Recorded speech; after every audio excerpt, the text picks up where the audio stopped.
இந்த இடத்துல ராகுங்கிறது 9ஆம் இடம், வீடு கொடுத்தவர் 10ஆம் இடம். அப்போ கொஞ்சம் நீங்கள் கண்காணிக்கணும்.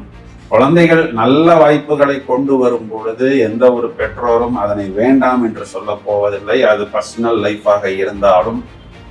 ஆனாலும் சுக்கிரன் ராகுவுடைய நட்சத்திரத்தில் ஏற போவதனால் மிதுன ராசிக்கு கொஞ்சம் கொஞ்சமா பாசிட்டிவான வைப்ரேஷன்ஸ் என்பது வந்து கொண்டிருக்கிறது. இன்னும் நிறைய மிதுன ராசிக்காரர்கள் கடன் பிரச்சனையில் தான் இருக்கிறார்கள். இதுல என்னன்னா மெயினான இன்னொரு விஷயம், 5ஆம் இடம் அப்படிங்கிறது 6ஆம் இடத்துக்கு 12வது இடம். அப்போ 6ங்கிறது நமக்கு நோய், எதிரி, கடன், வம்பு, வழக்கு இதையெல்லாம் குறிகாட்டுகிறது.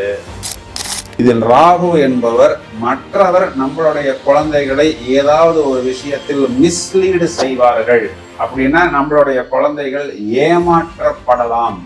அது காதல், காமம் மட்டும் நான் சொல்லல. பொருளாதாரம், முதலீடு, இன்ஃப்ளூயன்ஸ், மணி, இன்வெஸ்ட்மெண்ட், டெபாசிட் போன்ற விஷயங்களிலும் எல்லோரும் வெற்றி பெற வேண்டும் என்ற வாழ்த்துக்களுடன் நிகழ்ச்சியை தொடங்குவோம். கோச்சாரத்தில் நாம் எதிர்பார்க்கக்கூடிய ஒரு சுவாரஸ்யமான சம்பவம் காத்திருக்கிறது.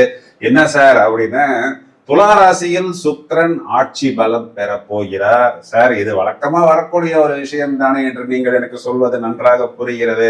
வழக்கமாக ஒரு மாதத்தில் ஒரு ராசி மண்டலத்தை சுக்கிரன் கடந்து விடுவார். இந்த தடவை என்ன பண்றாருன்னா, செப்டம்பர் மாதம் 3ஆம் தேதி முதல் நியூ இயர் பிறந்து 2 நாட்கள், கிட்டத்தட்ட 4 மாதம், 120 நாட்கள் சுக்கிரன் குறிகாட்டக்கூடிய காதல், காமம், உல்லாசம், லக்ஷரி, நிதி, இடிப்பு, சுப கிரகங்கள் என்று சொல்வதில் சுக்கிரனும் இடம் பெறுகிறார். சுப நிகழ்வுகள் நிறைய ராசிக்கு தூக்கி கொடுக்க போகிறார். சுக்கிரன் வக்கரமடைய போகிறார். நடுவில் கன்னிராசி மண்டலத்துக்குள் வருகிறார். திரும்பவும் துலா ராசி மண்டலத்தில் ஆட்சி பெறப்போகிறார். புதன் சேர்க்கை, சுக்கிரன் புதன் சேர்க்கைக்கு மதன கோபால யோகம் என்றொரு யோகம். சுக்கிரன் குறிகாட்டக்கூடிய தெய்வம் மகாலட்சுமி, புதன் குறிகாட்டக்கூடிய கிரகம் தெய்வம் மகாவிஷ்ணு. இதுல என்ன ஒரு பிரதானமான விஷயம் அப்படின்னா, கன்னிராசி முடியக்கூடிய நட்சத்திரம் சித்திரையின் பாதத்தில் குறிப்பாக நமக்கு வர்க்க உத்தமம். ஏன்னா அது உபயராசியின் 9வது பாதம், சித்திரத்தில் வர்க்கோத்தமம் ஏற்படுகிறது. பிறகு சரராசியாக வரக்கூடிய துளாராசி மண்டலத்தின் தொடக்கத்தில் அதே சித்திரை நட்சத்திரத்தில் வர்க்கோத்தமம் ஏற்படுகிறது. சுக்கிரன் ராகுவின் நட்சத்திரமான சுவாதி நட்சத்திரம் 4வது பாதத்தில் பயணிக்கும் பொழுது நவாம்ச மண்டலத்தில் இது மீனராசியில் இடம்பெற்று புஷ்கர் நவாம்சம் என்ற ஒரு அமைப்பில் வருகிறது. உங்களது ராசிக்கு என்ன தரப்போகிறது என்பதை சுவாரஸ்யமாக, கொஞ்சம் கேஷுவலாக, ஈஸியாக, ஜாலியாக இப்பொழுது நாம் பார்ப்பதற்கு தயாராகிவிட்டோம்.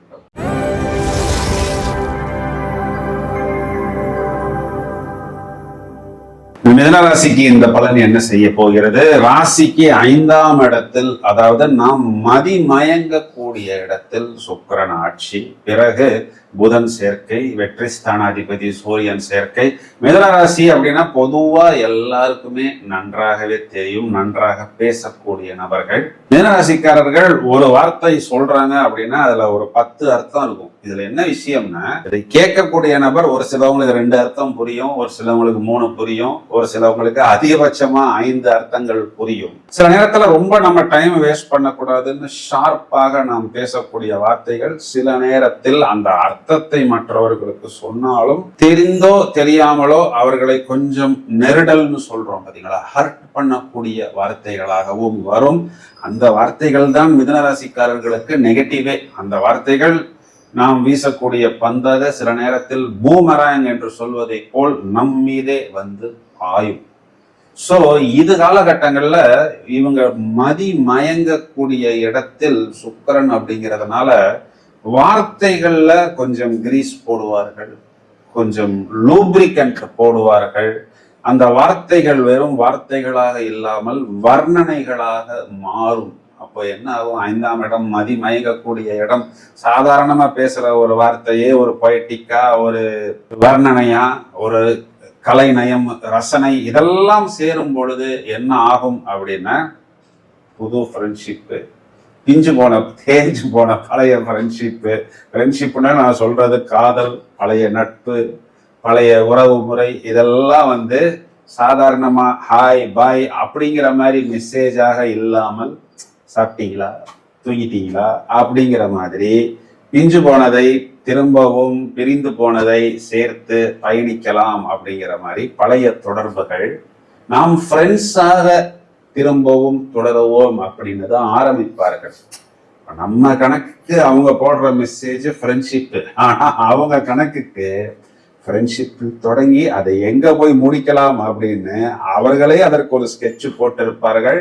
கூடுதல் கவனம் எடுத்துக்கொள்ள வேண்டும். நிறைய நல்ல அறிமுகங்கள் அப்படிங்கிறது உங்களுக்கு கிடைக்கும். அதுல தேவையான அறிமுகங்களை மட்டும் நீங்கள் எடுத்துக்கொண்டு அதனுடன் பயணிப்பது, அதனை ஆக்கப்பூர்வமாக உபயோகிப்பது. ஏன்னா இப்பொழுதுதான் கிட்டத்தட்ட ஒரு 3-4 மாதமாகத்தான் மிதுன ராசிக்கு கொஞ்சம் கொஞ்சமா பாசிட்டிவான வைப்ரேஷன்ஸ் என்பது வந்து கொண்டிருக்கிறது. இன்னும் நிறைய மிதுன ராசிக்காரர்கள் கடன் பிரச்சனையில் தான் இருக்கிறார்கள். இதுல என்னன்னா மெயினான இன்னொரு விஷயம், 5ஆம் இடம் அப்படிங்கிறது 6ஆம் இடத்துக்கு 12வது இடம். அப்போ 6ங்கிறது நமக்கு நோய், எதிரி, கடன், வம்பு, வழக்கு இதையெல்லாம் குறிகாட்டுகிறது.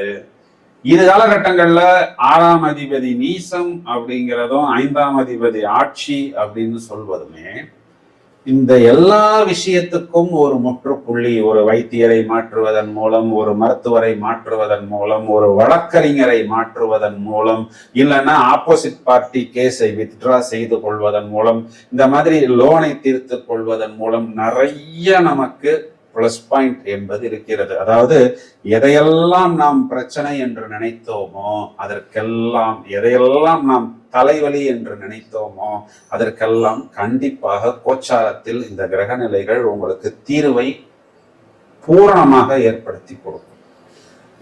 இந்த அளவுக்கு தயாராகி விடுவார்கள். தோற்றத்தில் ஒரு கவர்ச்சி இருக்கும், ஒரு எனர்ஜி இருக்கும், ஒரு சாம் இருக்கும், ஒரு நல்ல ஒரு ஒளி வட்டம் பிரகாசம் தெரியும். அப்போ நிறைய வாய்ப்புகளும் சந்தர்ப்பங்களும் கூட்டாளிகளும், இதனால்தான் சில காதலர்களும் பழைய காதலர்களும் கூட இவர்களை தேடி வருவார்கள். சுமூகமாக பேசுவார்கள். வார்த்தைகள்ல நான் சொல்வது போல் அந்த ஒரு சாஃப்ட்னஸ் இருக்கும். அதனால் பலர் இவர்கள் பக்கம் ஈர்க்கப்படுவார்கள். எல்லோரிடமும் ஃப்ரெண்ட்லியாக ஒரு பாசிட்டிவ் வைப்ரேஷன்ஸை நாம் ஷேர் செய்வதன் மூலம் அவர்கள் மூலம் நமக்கு கிடைக்க வேண்டிய நல்ல விஷயங்கள் கண்டிப்பாக நமக்கு கிடைக்கும். இந்த வாய்ப்புகள் தான் உங்களுடைய பலம். இதுல மெயினா சுகஸ்தானாதிபதி இந்த சுக்கிரனை கிராஸ் பண்ணும் பொழுது ஒரு இடமோ ஒரு வீடோ இல்ல ஒரு மூவபிள் இமூவபிள் ப்ராப்பர்ட்டி வாங்கக்கூடிய அமைப்பு.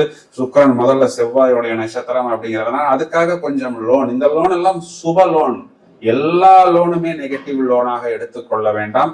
இது காலகட்டங்கள்ல என்னன்னா 3ஆம் அதிபதி சூரியன் உங்களுக்கு சுக்கிரனை கிராஸ் பண்ணுகிறார். அப்போ என்ன ஆக போகிறது அப்படின்னா உங்களுக்கு வெளிநாட்டு தொடர்பு, வெளிநாட்டு பயணம் இதெல்லாம் வரிசையாக ஏற்படும். சுக்கிரன் 11ஆம் இடம் லாபத்தை பார்க்கிறார். இப்ப யாரெல்லாம் சுக்கிரனுக்கு உண்டான தொழில் செய்கிறார்களோ, அதாவது இந்த இன்டீரியர் டெக்கரேஷன், கார்மெண்ட்ஸ், ஜுவல்லரி, இந்த மாதிரி விஷயங்கள் எல்லாம் ஒரு நல்ல அபிவிருத்தியை ஏற்படும். அதாவது ஒரு ஒளி கிரகம், தங்கத்தை குறிகாட்டக்கூடிய கிரகம் குரு 2ஆம் இடத்தில் உச்சம், இன்னொரு ஒளி கிரகம் வெள்ளியை குறிகாட்டக்கூடிய சுக்கிரன் 5ஆம் இடத்தில் ஆட்சி.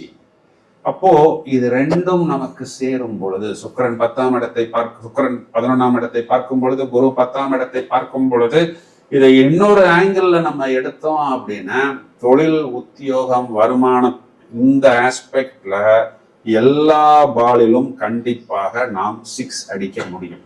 ஒரு பக்கம் லவ், ஃப்ரெண்ட்ஷிப், இந்த இன்ஃப்ளூயன்ஸ், இன்னொரு பக்கம் அந்த கவனத்தை நாம் ஸ்கிரீன் போட்டு க்ளோஸ் பண்ணிட்டு work, brilliance, intelligence, communication, technology, hard work, labours, smart work, profit, fulfilment of desires, நினைத்த காரியத்தில் வெற்றி, லாபம், வெளிநாட்டுல போய் பிரான்ச் போடுவது, அங்கு நிறைய ஆட்களை வேலைக்கு நியமனம் செய்வது, இந்த மாதிரி நிறைய பாசிட்டிவ் வைப்ரேஷன்ஸை சுக்கிரன் கொடுப்பார். இதுல இன்னும் ஒரு விஷயம் கவனிக்கணும்னா 5ஆம் இடம்ங்கிறது புத்திரஸ்தானம். அந்த இடத்துல சுக்கிரன் ஆட்சி பெறுகிறார். அப்போ குழந்தைகளுக்கு நிறைய புது ஃப்ரெண்ட்ஷிப் அப்படிங்கிறது வரும்.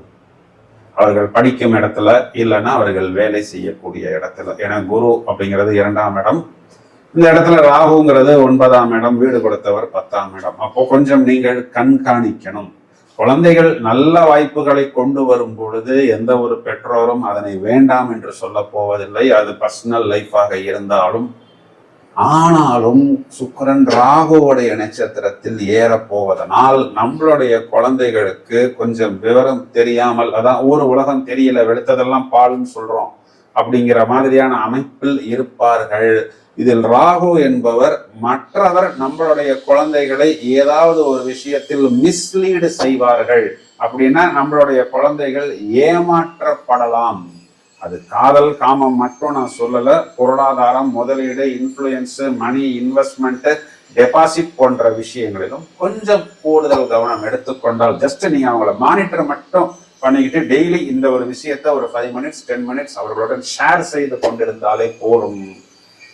மொத்தத்தில் உங்களுக்கு சுக்கிரன் ஆட்சி, அதுவும் 5ஆம் இடத்தில் அப்படிங்கிறது உங்களுடைய வீட்டில் உங்களுடைய புத்தியில் மகாலட்சுமியும் மகாவிஷ்ணுவும் வந்து வாசம் செய்யக்கூடிய அமைப்பு. இவர்களே உங்களுடைய தொழிலையும் லாபத்தையும் மேலும் மேலும் தூக்கி கொடுக்கக்கூடிய அமைப்பு. இது காலகட்டங்களில் தொடர்ச்சியாக புதன்கிழமைகளில் மகாவிஷ்ணு வழிபாடு, சனிக்கிழமைகளில் ஆஞ்சநேயர் வழிபாடு, மேலும் வெள்ளிக்கிழமைகளில் மகாலட்சுமி வழிபாடு மேலும் மேலும் மேன்மையை ஏற்படுத்தி கொடுக்கும். சார், நீங்க சொன்ன பாயிண்ட்ஸ் எல்லாமே நல்லா இருக்கு, இன்னும் கொஞ்சம் பாயிண்ட் சொல்லுங்கள் என்று நீங்கள் சொல்வது எனக்கு புரிகிறது. அடுத்து குரு என்ற கிரகம் அதிசாரம் பெற்று சிம்ம ராசிக்குள் நுழைய போகிறது. ராகு கேது பயிற்சி பலன்களும் தயாராகி கொண்டிருக்கிறது. இந்த பதிவை உங்களது நண்பர்களுக்கு நீங்கள் ஷேர் செய்யுங்கள். தொடர்ந்து இணைப்பில் இருங்கள். நிறைய காணொளிகள் தயாராகி கொண்டிருக்கிறது. Thank you friends.